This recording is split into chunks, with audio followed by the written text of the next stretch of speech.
Hi മക്കളെ, good morning. എൻ്റെ പ്രിയപ്പെട്ട എല്ലാവർക്കും എൻ്റെ ഹൃദയം നിറഞ്ഞ ഓണാശംസകൾ. இன்னைக்கு ஓணம் பண்டிகை.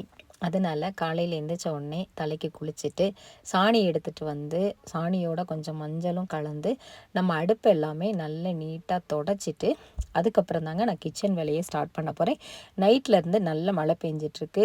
நைட்லாம் நல்ல மழை, காலையில் அந்த அளவுக்கு மழை இல்லை, ஆனால் சாரல் வந்து சிலு சிலுன்னு பெஞ்சிட்டு தான் இருக்குது.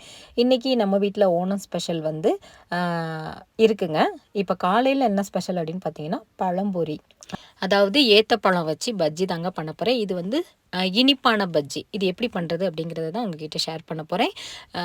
நம்ம எப்போதுமே சாணி வச்சு அடுப்பு வந்து மொழிகிட்டேன் அப்படின்னா சூடம் வச்சு தாங்க அடுப்பே பற்ற வைப்பேன். அப்புறம் சாம்பிராணி எல்லாம் காட்டிட்டு வெளியில் வந்து பார்த்தா கிளைமேட் வந்து இப்படி தாங்க இருக்குது. நைட்டு திடீர்னு சட நல்ல மழை பெஞ்சிச்சு. இப்போ காலையில் நம்ம ஏரியா இப்படி தான் இருக்குது. இந்த பழம்பொரிக்கு என்னென்ன பொருட்கள் வேணும் அப்படின்னா மைதா மாவும் கொஞ்சமாக அரிசி மாவு இதில் வந்து சேர்த்துருக்கேன். கொஞ்சமாக அரிசி மாவு, அதுக்கப்புறம் சீனி சேர்த்துருக்கேங்க. சீனியோடு சேர்த்து மஞ்சள் பொடி லைட்டாக அந்த கலருக்காக தண்ணி சேர்த்துட்டு நல்லா மிக்ஸ் பண்ணணுங்க. நல்லா இந்த மாதிரி கலக்கி விடணும். அப்போ தான் அந்த சீனி வந்து கரையும். அது கொஞ்சம் நேரம் வச்சுட்டு அதில் சோடா உப்பு போடணும் அப்படின்னா போட்டுக்கலாம். நான் வந்து போடலைங்க. ஏன்னா நம்ம உடனே தானே பண்ண போகிறோம். அதனால் தோலெல்லாம் நல்லா எடுத்துட்டு ஏத்தப்பழத்தில் தோல் எல்லாமே உரித்து வச்சுட்டு அதை இந்த மாதிரி ரொம்ப நைஸாக கட் பண்ணாமல் கொஞ்சம் தடியாகவே கட் பண்ணுவோம். ஏன்னா இந்த பழம் வந்து நல்லா பழுத்துருச்சு.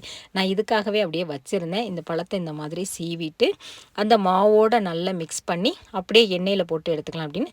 இதுவுமே நம்ம வீட்டில் வந்து நான் அடிக்கடி பண்ணி கொடுப்பேன். பிள்ளைங்க வந்து நல்லா சாப்பிடுவாங்க. ஸோ இந்த பழம்பொரியை நீங்களுமே வீட்டில் ட்ரை பண்ணி பாருங்கள். நல்லாயிருக்கும். குழந்தைங்க நல்லா சாப்பிடுவாங்க, விரும்பி சாப்பிடுவாங்க.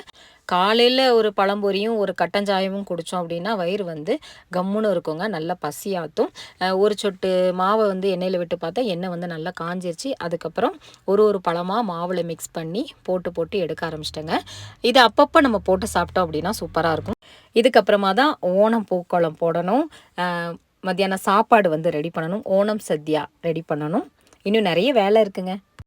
ஸோ மக்களே, எல்லாருக்குமே மீண்டும் ஒரு முறை என் மனமார்ந்த ஓணம் பண்டிகை நல்வாழ்த்துக்கள். Have a nice day. Thank you.